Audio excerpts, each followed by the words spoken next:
When I started the course, I didn't realise how much of a personal journey it would be. There have been times when I have felt sad and numb, had suicidal thoughts, lacked motivation, hated myself and felt frightened of being in the world. Despite all the support systems in place, I felt too ashamed to speak to anyone. I'm a terrible trainee. No one else is struggling like this. I have terrible coping mechanisms. How can I understand, care for and support other people when I can't even do these things for myself? Even if I hadn't felt ashamed, where was the time to give to this? I have to get up tomorrow morning and go to the placement, put myself to the side, keep my feelings out of the way so I can give my care and attention to clients. When I come home, I have thousands of words to write for the next assignment, a presentation to prepare for, as well as obligations to friends and family. Is everyone else floating along okay? By confining my own feelings to silent thought, I'm sure most people would think that about me. It was when others, in their brave honesty, shared their struggles with me that I was able to admit and embrace my own difficult experiences. Through accessing personal therapy and being more honest and open, I have experienced an increased confidence in myself and my professional role. I've learned that these difficult feelings don't make me terrible at my job, but have been my best friend for learning about myself and becoming a stronger, more compassionate person. Some of the best psychologists I have known are people who have had their own struggles, people who are aware of their feelings, who embrace them and are not afraid to share them with others.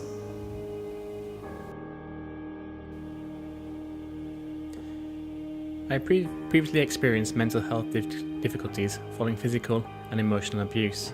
This included anxiety, intrusive memories and thoughts, shame, self-harm and a suicide attempt. I struggled to access mental health services at the time, as I did not seem to understand what was going on, and I definitely felt like I was to blame for my own problems.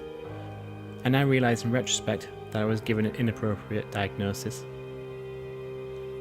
I think that my past experiences do make me a better clinician and help me always see the person rather than the label or the dominant narrative. I also think there's a special, not necessarily better, but qualitatively different kind of resilience that comes from truly hitting rock bottom and coming back from that. However, I've definitely noticed that I do not tend to feel comfortable discussing my experiences as part of the course. Some things that I wonder about: whether knowing my history would cause my colleagues to feel less free to talk about their experiences of working with clients whose difficulties overlap with my past difficulties, e.g., would they feel the need to tread on eggshells when they're talking about suicide, self-harm, or domestic abuse? Whether people would subconsciously view me as less capable or more fragile, whether my worries about this would in fact cause me to feel less capable and more fragile. I'm not sure about erasing the pretend line between clinicians and service users would really look like in practice, but I know it's something that would be good to talk about.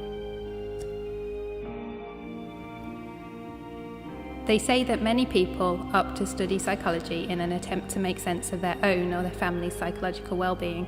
I am certainly proof of that. I come from a family that can only be described as dysfunctional, seriously.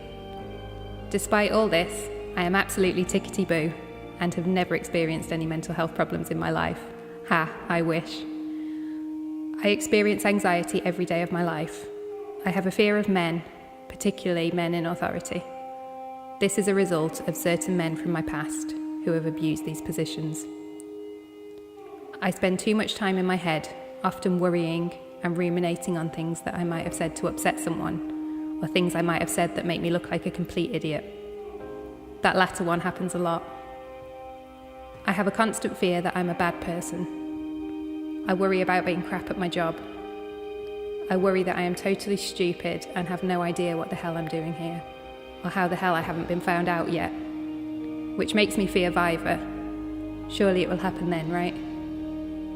I worry about public speaking, mainly as this is another way for people to find out that I'm really actually quite stupid. In the past, I have experienced anxiety and still do have periods where I struggle to keep it under wraps. For me, it was the little things that made the biggest difference, such as arranging to see friends, making nice plans for the future, and getting active. It took time, but these things slowly helped me to feel less and less anxious. I also know my triggers now, so before it was the thought of not getting a good night's sleep. So I make sure that this is a priority. or starting somewhere new, so I plan to have a nice meal after my first day to counter those feelings. I also experienced low mood when I lived away from home for work, and because it made me feel so lonely, anxious and low, I vowed that I would never put my career ahead of my well-being again. From then on, I always try and make my well-being a priority and take moments out of the day to reflect on the things I'm grateful for.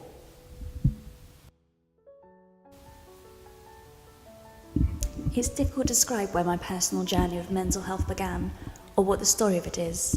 I grew up in a deprived area with a lot of financial struggles. My mother was violent and I was aware of a lot of conflicts in the family. My parents separated when I was a child, and this is when I really became aware of my mum's difficulties.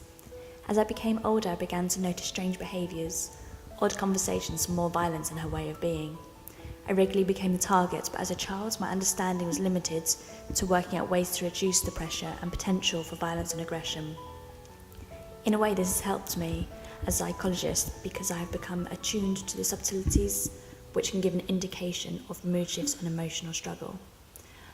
Our socioeconomic circumstances clearly exacerbated my mum's and our family's difficulties, but there was something more too.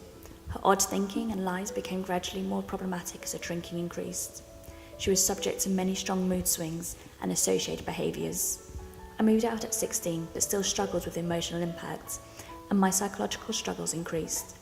I tried to end my life at the age of 17, but was rescued and miraculously survived despite having taken enough medication to have killed me twice over. I remember being, and still feel, irritated by references to a suicide attempt as a cry for help. It wasn't a cry for help, it was a conscious decision to end my life. I still go back to these feelings, often, especially at points in my life where I'm struggling hugely. I have children, I love them dearly and would never leave them to deal with me having chosen to end my life without them. I still struggle though, and suspect if it weren't for my children I may well have ended my life. That is not all I am though. There are many good things, many bright sides, many people I love and care for who care for me. My mum died in her 40s, we'd lost contact by then. Her choice. I recall being told that in my teens she had schizophrenia. Personally, I think bipolar disorder would have been a more accurate description, or perhaps just serious psychological struggles. After she died, I had to empty her house and came across an appointment letter for to see a clinical psychologist. Odds I am one and couldn't assist her.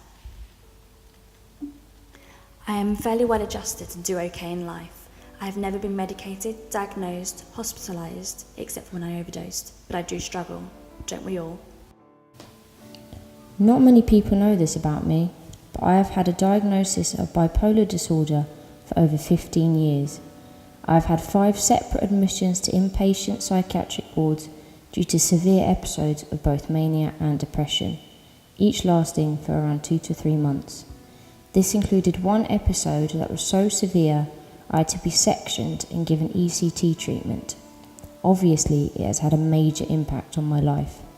I missed parts of my GCSEs and A-levels and have had to take significant time out from work to recover from each episode. Hang on, I've just noticed I'm starting with the non-emotional side first, perhaps on purpose, because thinking about how it has affected my life is hard. The impact was much more than just missing academic and work parts of my life.